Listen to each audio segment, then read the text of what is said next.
Bonjour. I'm deeply honored to be here today, and to have this invitation to talk to people all over Indian country and all over the world. Fear name is Nee-gon-we-way-we-dun, or thunder before the storm. And I didn't get that name at birth as I should have. It was given to me when I came home from Wounded Knee in 1973. There was no employment on the reservation where I come from. So people started coming into the urban areas, working the beet fields and all over the potato fields all over outside the reservation. And that's how we started here. We were part of relocation programs, which is, they give you so much money to go to Tacoma, Washington, make airplanes, and all over the country they put you. But you got stuck there then. And that's where Indian people, half of us were stuck there. Couldn't go nowhere, couldn't get jobs, employment, etc. And that's how we ended up here in the cities. And we started organizing. American Indian movement started coming, putting people together and organizing and all that. And out of it came the movement. You never hear about who we really are, what type of warriors we have, what did we eat, what type of culture, what type of tradition, what kind of ceremony. We brought all those things back, as you know. At Standing Rock, no matter where you go, there were sweat lodges put up. They never allowed us to do those things. The American Indian movement said, who are they to tell us that we can't pray, we can't sing, we can't dance? We just start doing it, even though it was against the law. And today you can go anywhere in Indian country throughout the summer, and there's powwows going all over today, traditional ceremonies.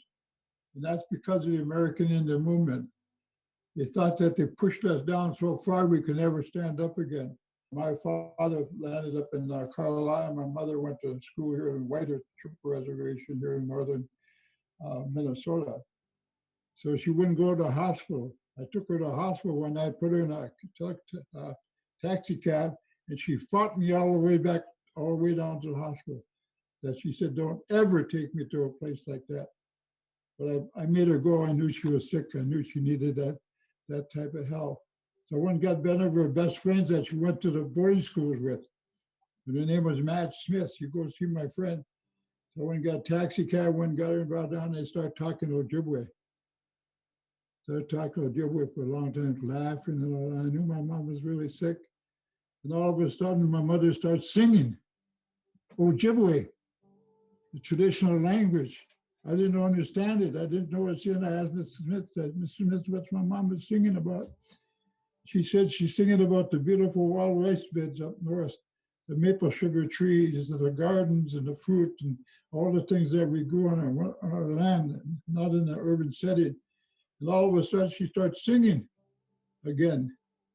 And I got the old lady put her head down like that, and she starts smiling at me. Starts smiling at me and starts singing with my mother. All of a sudden my mother, she was gone. I said, what's my mom singing about? Oh, she said she was singing about the beautiful wild rice beds and the fresh, clean water and all this, the sun dances and stuff that we were singing again. She was singing about the American Indian movement. Even in her death, after all the boarding school and all that stuff that she went through, she could sing her language. And she wanted to let me know that I'm okay now. Take me home. She was gone. My mother knew her language. They never gave it up in the boarding school system. My father, they call him Big Chiga, which means big chief. And he kind of controlled everything on the reservation. People needed help, they'd go see my father. He'd find jobs, he'd find places to go live in the cities and get a job and all kinds of stuff like that. So he's always played a leadership role in everything. Of course, my father was inducted into the First World War. He was a big man. They call him Big Chiga, Big Chief, you know. And when the war broke out, they went and took 50,000 Native people out of the schools. They didn't care how old they were or anything like that, but because they were in good shape, they were in military school. And he went over there and he ended up in a German prison camp. And that's kind of what happened to me. they send me from one prison to another, you know, like come and handcuff you in the morning to a school bus and take you to Leavenworth, Kansas. Then you go to El Reno from there. Then you go to Terre Haute from there, you know, because they didn't want me around on any of them. I knew I had to go away from home, and they were harvesting the wild rice, and I'm just a little boy, you know. And we went to a toilet in a restaurant in a place called Motley, Minnesota, and it was only about 20-some miles from the wild rice bed. And that's all I knew, the things to do, how beautiful it was. So when the bus stopped there, that everybody go to the toilet, I went inside the restaurant, and I went inside the toilet, and I jarred the screen window open like that, and I crawled out and ran all the way back home. And they picked me up the next day. They came and got me in a car and put me on a bus, and they were taking me to Wapton, North Dakota, boarding school. And I wouldn't go. I ran away again. And I got into juvenile court. I was going to a Catholic school at that time. I couldn't go home. They called floaters.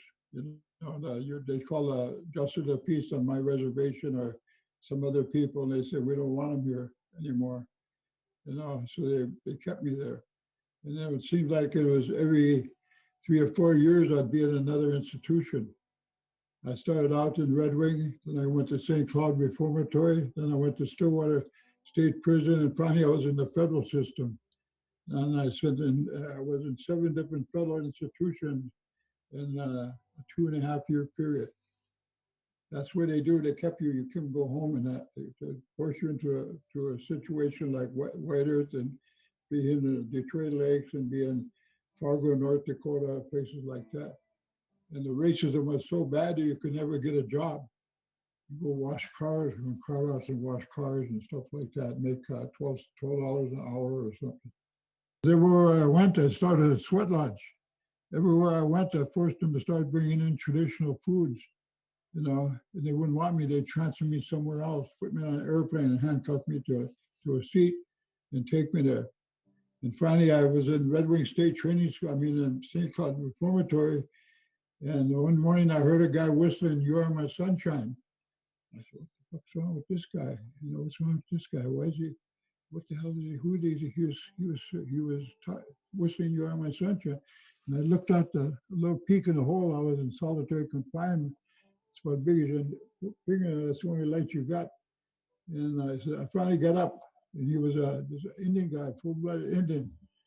His Indian name is Nee-gon-we-way-we-dun. I had a thunder before the storm. And I said, yeah, I'm right here. I wouldn't answer him before. I'm right here. And he come over and he started talking to me and who I was and all that.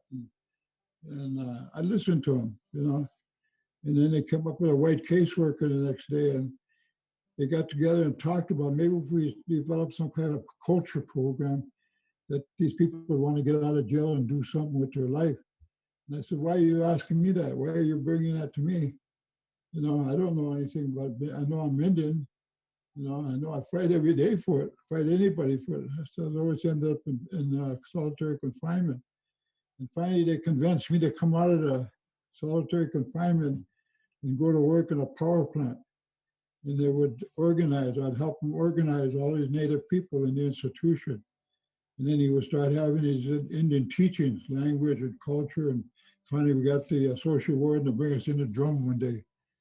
Rather than a drum, I said, we need a drum. We can't get any further. The drum is the center of the universe. And he said, well, if I should go on a vacation, he didn't tell us he was going to go on a vacation the next day, the associate warden. And if I should come back here and find a drum, I guess I'll have to give it to you. And one day we got it about 2 or 4 weeks after that happened, he came back from vacation, told me and Eddie to come up to his room, you know. And Eddie was a traditionalist, speaks his language, culture, and very, very sacred man. And he said, you won't believe what happened. He said, what's that? And he went in his other room and got this big cardboard box about half the size of this, opened it up, and here's this beautiful drum, all painted and flowers on it and all that. And he gave that to us, gave that drum to us. And I was up in Canada, there's a guy up there named Murray. His last name is Murray Sinclair. He's a federal judge, Indian guy. in Canada, and the Trudeau family, commission up there, commissioned him to go around to all the schools up there in Canada. He asked me one day if I would come up and talk for him. Well, what an honor. The federal judge asked me to go talk for him. I said, I'll be there. So I'll get you a car and all that. Come on, if I got some people go with me. They had a big session one day, and they had a nice big dinner. Everybody was eating. They opened up the gathering. Everybody got to talk. You know, most of them federal officials and stuff like that. And this Dr. Murray and Italy, you know, sociologists and all that stuff showed up, and they asked me to do the opening remarks. And I did, and I told them I was honored to do that. And I had a hell of a time talking. Started crying. And all these old people got up. None of them said anything, like they were scared to talk. These two old guys, I said, you know what? They wanted me to close off the discussion, and I went and did it. And I said, you know, I want to say something. I don't want to go any further until I say what I have to say. What do you want to say? I said, I heard them. I seen these old people there, you know, and I knew they're all worried about something. And I got up and I said, I want you guys to cover this for me.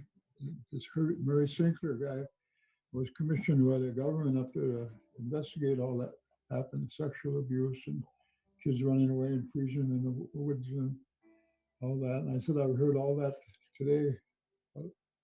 How come nobody's talked about sexual abuse?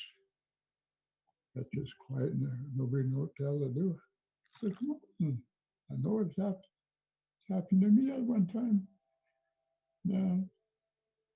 So the guy got up and he grabbed this other guy and he said, hey, come on with me, Charlie. Come on. Pulled him up. He said, why don't you talk? Why don't you say something? And they started arguing about it. Well, why don't you say something? No, you say something. You're a good talker. And they started talking about how they've been on alcohol all their life and abuse and all that. And what they want to talk about, what happened to them when they're in the residential school, and it got just quiet. And then that other guy that was too shy to talk, he got up and started talking. And holy Christ, the whole place was standing up. Never in their life have they ever talked about that. You know, they got up and talked, and I thanked them for what they did. And I bet you feel better now. They started hugging one another. If I get a chance to come to a group here or anything, or anywhere and talk to them, I would tell them that story. Does it happen to every one of them? Every one of them? A group of little boys, 6, 7 years old, yeah. Grew up all their life, never talked to anybody. What happened? They jumped in the biggest law school and corrections and all that took place here. And there's an attorney named St. Paul. He's a good friend of mine. And he took on this whole thing with the Catholic schools. Very Catholic school I was going to when I was a little boy. And he took on the whole thing, and he said he wanted me to come and talk to them because nobody from that Red Wing place where you went, nobody's ever testified. And they asked me if I would come and swear to an affidavit, and I went there, and I wasn't physically sexual, raped or anything. But I was taken to Boy Scout camps and stuff, and I could see what those kids were going through. And everybody was scared. They were scared to tell their own parents what happened. And there was the biggest settlement in history right here in St. Paul. I think I shared a lot, And, it's hard to do.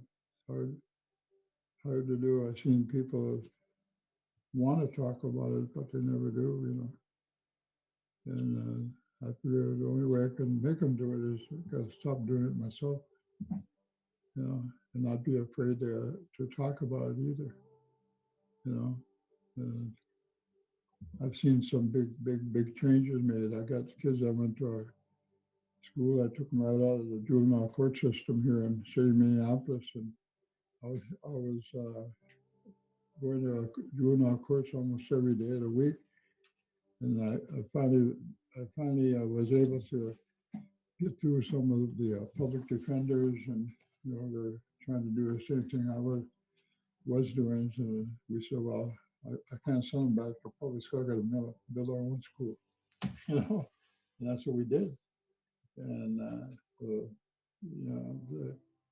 judge asked me one day, where did I go to school? I said, what? Where did I go to school? He thought I was a lawyer. He thought I was he was turning all these kids over to me, and he thought I was a lawyer. And when he ended up turning them over to a probation department, he had to have somebody monitor them. So he put right into his sentencing program that they couldn't, public defender couldn't interview or anything with these kids unless they went through me first. And I would figure a way to get them back, getting them into school or whatever. They didn't have no home, but on the streets and stuff like that. But all the while I was doing that for 6 or 7 years, he thought I was the attorney. He was turning all these kids over to me. And pretty soon I had 32 kids. I had to talk to the parents, and his parents went in court, ask anybody if they have anything to say. They just sit there. They're scared. They don't know what to say, what to do. So they all started looking at me, and I jump up, bring up some kind of story, And I don't have problems with it because the kids, this guy trusts me and all that, It was nice. And with all my nephews, nieces, that's the best part of it all.